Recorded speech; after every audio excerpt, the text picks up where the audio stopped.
Welcome on Texas football. I'm Bobby Burton. Time for State of the Program, joined by Gerry Hamilton and CJ Vogel, both of On Texas Football as well. We got a couple of different comments and thoughts we want to pass on today, and maybe get your thoughts as well in the comment section. But Gerry and CJ going to talk about the SEC spring meetings coming up. Going to talk about who we think is going to be the most impactful freshman, either a singular player or a group of players, and then also some recruiting news and where that's headed, given that June is setting up to be a really, really big month. And both of you guys were on the road for most of the last 2 weeks, actually seeing a bunch of guys. Let's start with most impactful freshman and who you guys think that'll be. I put a poll on our On Texas Football YouTube channel. You're limited with numbers, but I asked whether or not it was the defensive ends and Lance Jackson and Justus Terry potentially, or one of the freshman wide receivers. Perhaps it's Cade Phillips at corner, or even Grayson Littleton at nickel. Nick Brooks, of course, is a category unto himself based on what we've heard a little bit, the true freshman offensive lineman. Gerry, I'm going to start with you. What freshman do you think will have the biggest impact for the Longhorns in 2025? It's just going to be interesting. I may go a different direction than people would think. I thought about talking about James Simon here because running backs get hurt. And yep. I think he's entering the season, had a great spring from what I was told. I was told that in person on the road in Florida. I think Nick Brooks is going to play. And again, I think he's going to be a rotational player, and I think they're going to get him in the game. And so I think he's going to have an impact. But really where it comes down to, I think, on a team that's this loaded and obviously did well in the portal, right? There's not a lot of, on the surface, a lot of playing time available to start the season. I'm actually going to go in a different direction. I'm going to say like a Jonah Williams in the return game on special teams. And then as the season moves along, maybe in a safety spot. Because, look, guys have to stay healthy. Injuries are going to happen. I'm also going to look at Cade Phillips a little bit because Kobe Black, I've heard, had a really good end of the spring. But I just think as the season moves along, I'm looking at some guys like that. And I'm leaving out edge because I know that's where CJ's going. I think this freshman class is uber talented and extremely talented. I'm just not sure how many of those guys are going to have the chance to really play heavy snaps or play starter snaps in a game unless somebody's injured. Now, DeAndre Moore missed time last year. Ryan Wingo missed time last year. So maybe I should just say receiver, and that might be the smart play. But I really think I'm looking at guys that are going to impact the season in different ways early on. And it may be through special teams, or it may be through an offensive line rotational player or a running back rotational player, depending on how quickly a CJ Baxter gets back, where Christian Clark is. Is he 100% all the way back at the start of the season? But I heard really good things about James Simon. All right. CJ, Gerry's kind of taking your thunder. You're going with the defensive ends, the combo of Lance Jackson and Justus Terry.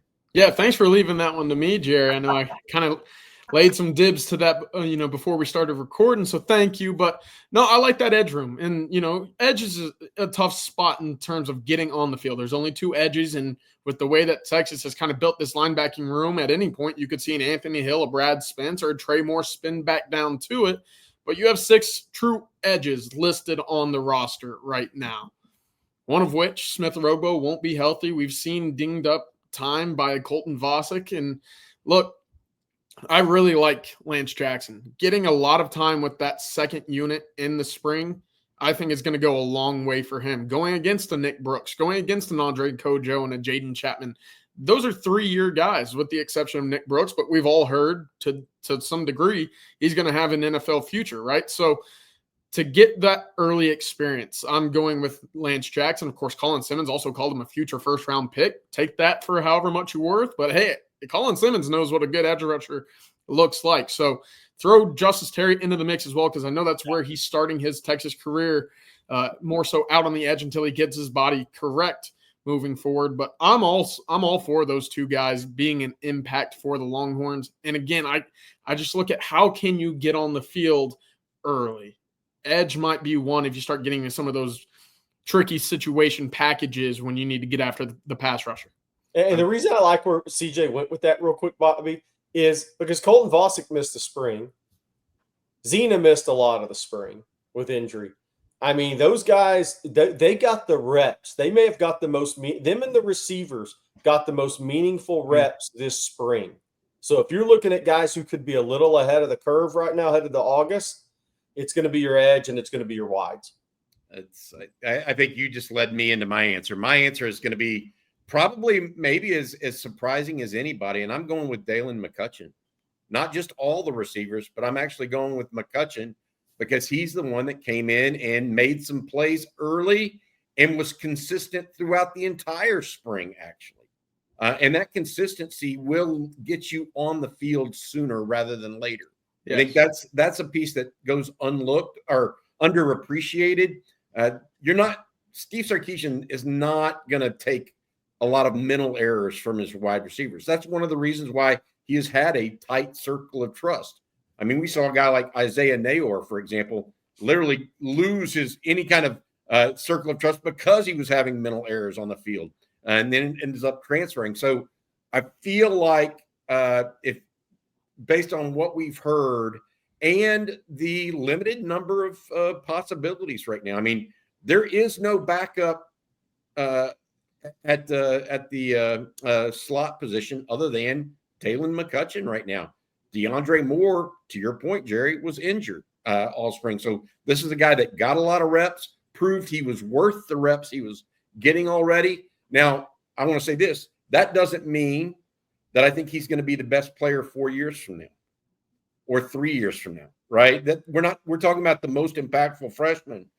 And I think he's got a chance. I mean, if he catches 25 balls this year, is he going to be the most impactful freshman? Maybe, right? You will have to wait and see what happens there, but certainly that's where I'm going to go with my prediction, at least at this point. All right, we're going to talk a little bit more about this and other topics, including recruiting next. But first, I want to say thank you to Adam Lowy over at the Lowy Law Firm. State of the Program brought to you each and every week by Adam Lowy and his group. Adam and his team have been helping injured Texans for 20-plus years now. If you've been injured in a car wreck, truck wreck, automobile accident of any kind, and think you might be due compensation, make sure you reach out to Adam at loweylawfirm.com. They'll give you a free consultation to see whether or not you're due compensation. Again, 18-wheeler to ATV. Give Adam and his group a shout. They've been at it for 20-plus years now in the state of Texas. All right, guys, got to talk to y'all about recruiting. Y'all were both on the road. What was the general takeaway for y'all? And CJ, you spent a lot of your time in Texas and Louisiana. Gerry, you were in the deep South. Just from reading y'all's reports, and Gerry, you used the term cool school. Is that where Texas is at right now from a recruiting perspective? And is that a consensus among both of you? Because of that, I'm going to ask you first, Gerry, CJ, because Gerry kind of coined that term, and it really felt like he was reporting that way while on the road. Do you feel the same way as Gerry? Yeah, I do. I went, through New Orleans, stopped in Baton Rouge, just through and through the state of Louisiana. And, there's a little bit more openness, more receptive from the recruiting side of things about the University of Texas. And, you can talk about cool school for a few reasons in Louisiana specifically. Is this resonating with kids at the moment? And it's because Texas is competing for national championships, back-to-back Final Fours. They've put 20-plus kids in the NFL draft over the last 2 years. So the two things Texas couldn't do over the last decade plus, they're doing, and they're showing consistency with that. The other thing, and more so than really anything in Louisiana or in New Orleans specifically, is Arch Manning, right? That excitement, that buzz. And Gerry, you've talked about it in terms of the hype, kind of the aura that moves with Arch Manning and how the media will kind of bump Texas, market Texas with Arch. Louisiana and New Orleans, they see him as their own, as they should, right? So they're excited to see what he can do on the field. how he's going to perform, and to do that in the SEC, which I heard a few times, is now that Texas is showing that they can compete in the SEC, that moves kids as well. Also, and this is more maybe an LSU nugget, many of the kids that I talked to, more so 27s and 28s, they're not feeling the love from LSU. They're not feeling that attachment to an LSU like I anticipated coming into my trip was, hey, you're a top prospect in the state of Louisiana. You're going to be wearing the purple and gold. I was told several times, I'm trying to get out. I don't have that attraction to LSU like maybe I did when I was in middle school. So worth noting, worth mentioning, and certainly worth keeping an eye on moving forward as Texas starts to recruit more and more into that true SEC territory. Jerry? Yeah. Look, it was all positives in the state of Florida. Does that mean they're not going to get all these guys? And Hezi Kent, by the way, which I'll get to. Does that mean Texas is going to get all these guys? Absolutely not. You have to cast a big net. You have to bring in 8, 9 of these guys to get 3. But I'll tell you what, I use that term cool school, and I think Texas's return there in football, I say overall athletics is success. I mean, people do notice winners.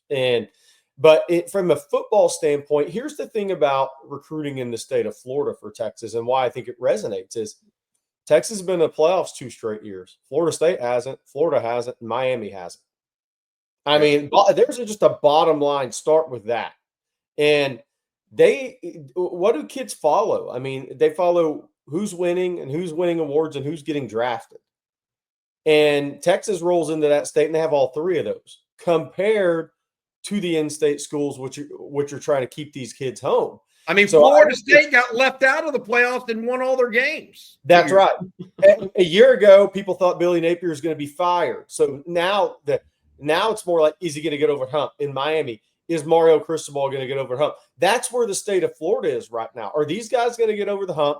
Is Mike Norvell going to get fired? Well, who that's good for? Texas and Georgia and everybody else in Ohio State that recruit in Florida, because they don't have to answer those questions.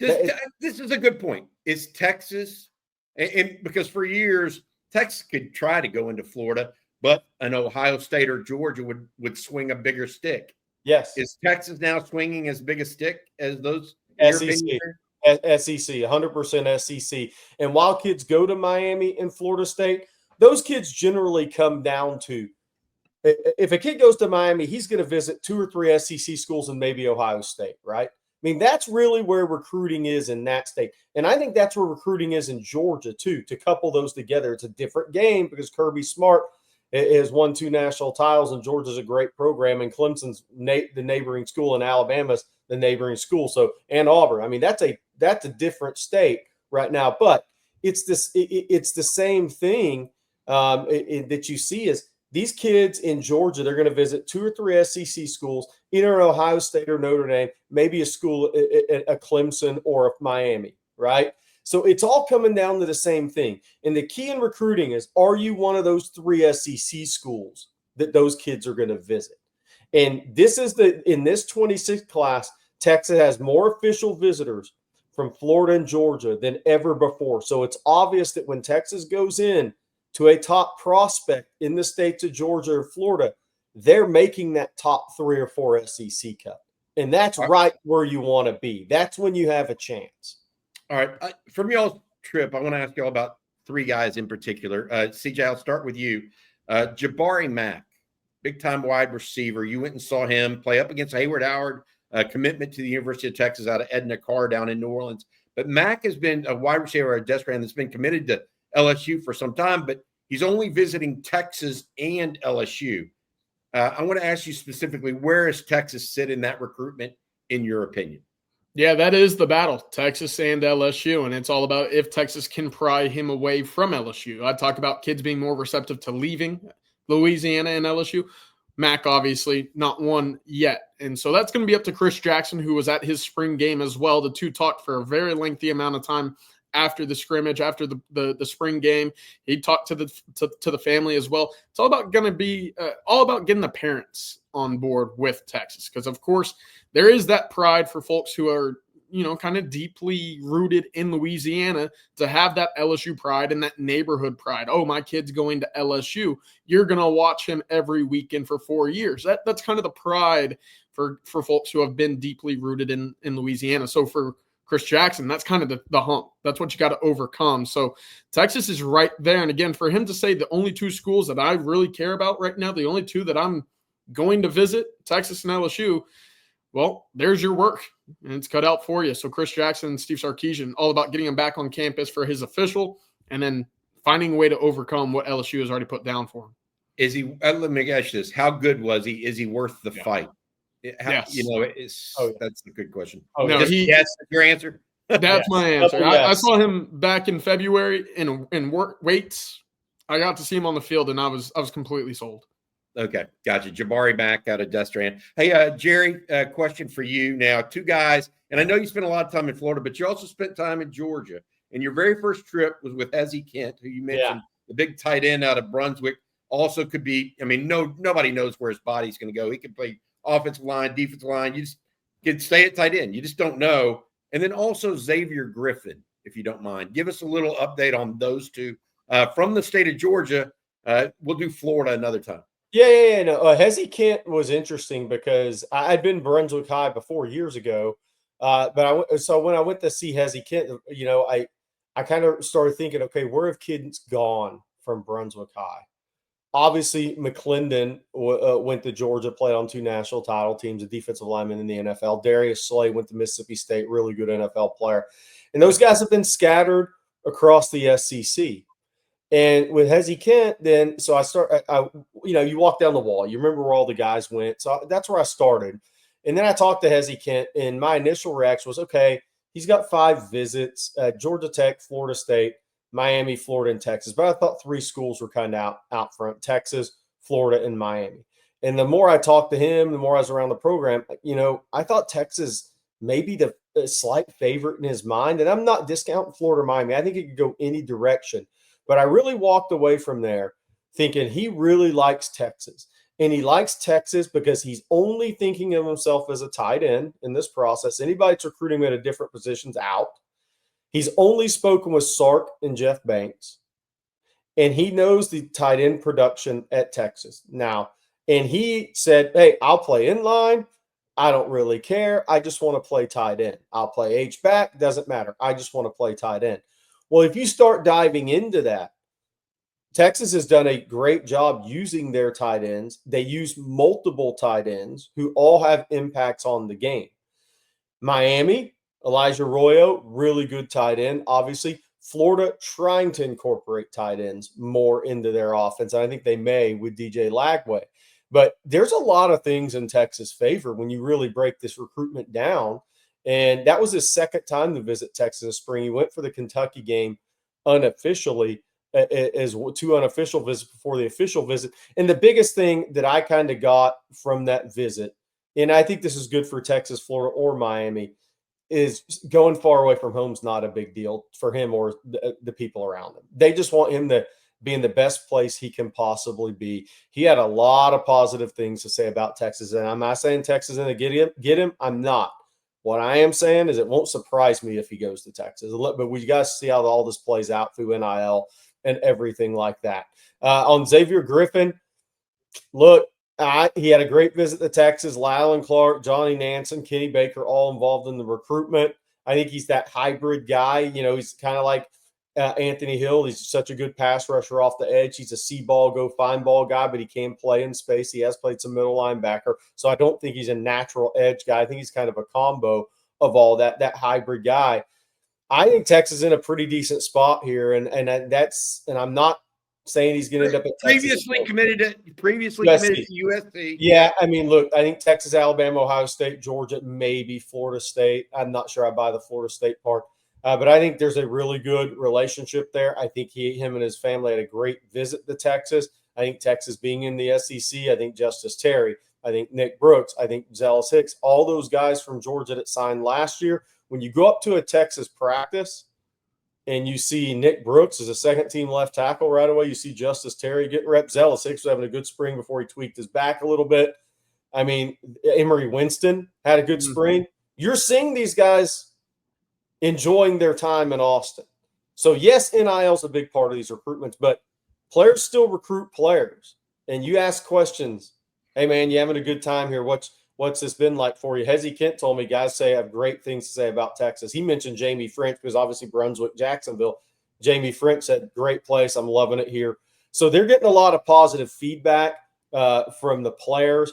Obviously, I think the scheme for Xavier Griffin, it's easy for Alan Clark, Johnny Nance, and Kenny Baker to recruit that one and say, hey, look what Anthony Hill does for us. Look what Anthony Hill does at Texas. Now envision yourself doing something very similar.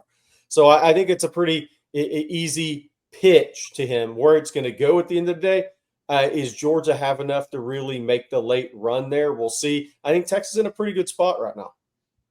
All right.